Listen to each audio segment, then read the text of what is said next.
Xiaomi just released the Redmi 15C, and the first thing that struck me is how familiar this phone feels. I mean, there's literally nothing very different from the Redmi 15C from last year's 14C. I accept that Xiaomi just moved a few things around, like the design, the battery size, the charging speed, and very few other things that are almost even unnoticeable. Now, the question is, as a Redmi 14C user, do you think you need the 15C as an upgrade? Let's talk about it. The Redmi 15C comes with the essentials for the unboxing experience: a 33 watts charging brick and cable, and the transparent case. I think I'm the only person who thinks that the design on the 15C is a lot better than the design we had on the 14C from last year. Maybe because it has this glitter looking stuff underneath the panel, and it comes in 4 different colors. The screen is protected by the Gorilla Glass 3. You get the fingerprint scanner on the power button. There are still no stereo speakers or IR blasters in the 15C yet. And that makes me wonder, I mean, when does Redmi get to even add all these things? Why? The Redmi 15C is priced around 139,000 naira, which is an obvious entry-level price. But I'm still disappointed with the choice of display Redmi went for in the 15C. 720p resolution LCD screen with 120Hz refresh rate, which only works while you're on the phone settings alone. And I think Redmi only came to, flex numbers instead of visibility for their refresh rates. The display is not as bad as I expected, but still, the bezels here are a lot and the U-notch here. But I think the excuse will be that this is an entry-level smartphone. Now we get an Android 15 and toned down Hyper OS 2 here straight out of the box. But we're still not getting multitasking or customization and even second space here. But there's an option for multi-users. Now the Redmi 15C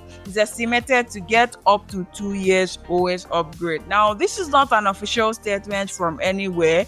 This is just my estimate for the Redmi 15C. So it could very much change and maybe not even be available at all, or lesser. We don't get any AI features here, but we sure have a lot of bloatwares you'll need to remove to use this phone without distractions. The 15C is powered by the Helio G81 processor, which seems to be the go-to processor for entry-level devices. The performance is a little snappier, but it's not built for heavy tasks, but lighter ones like texting works just fine.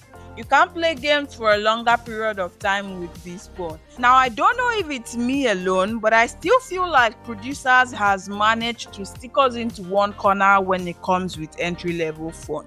It's almost as if they have a template for it and they don't even want to stress at all, except Samsung that somehow sometimes go all out for the users. But I really think and wish that there will come a time where entry level smartphones are just not following this particular template and tries to impress users just a little bit. Now the battery life in the Redmi 15C has been boosted to 6,000 mAh battery capacity, coming from last year's 14C, and the same thing applies to the charging speed, which has gone significantly up to 33 watts, which for me is the only impressive thing Redmi has done on the 15C. So that means that average users are sure to get more than a day use of battery life, but intense user, you might still need to charge your device probably at the end of the day when you're done. Now, nothing much has really changed in the camera coming from the 14C.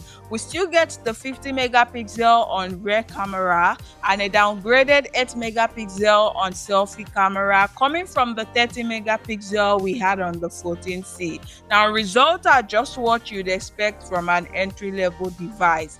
Video recording support up to 1080 at 30 frames per second. The Redmi 15C is not a device you pick up for heavy tasks, and it is definitely not an upgrade if you're already using the 14C. But if you just want to get it as a device, then it is totally fine, except that even though as an entry-level smartphone, it still lacks some necessary features that will make using the phone much enjoyable, like the customization, the multitasking, IR blasters, AI features, and all other things that would make you really enjoy using your device. So yeah, that's it for the Redmi 15C. And by the way, I really missed you guys a lot, so do well to drop a comment if you have watched till this point, and don't forget to like and subscribe, because I believe that our 5K goal is definitely and very, very possible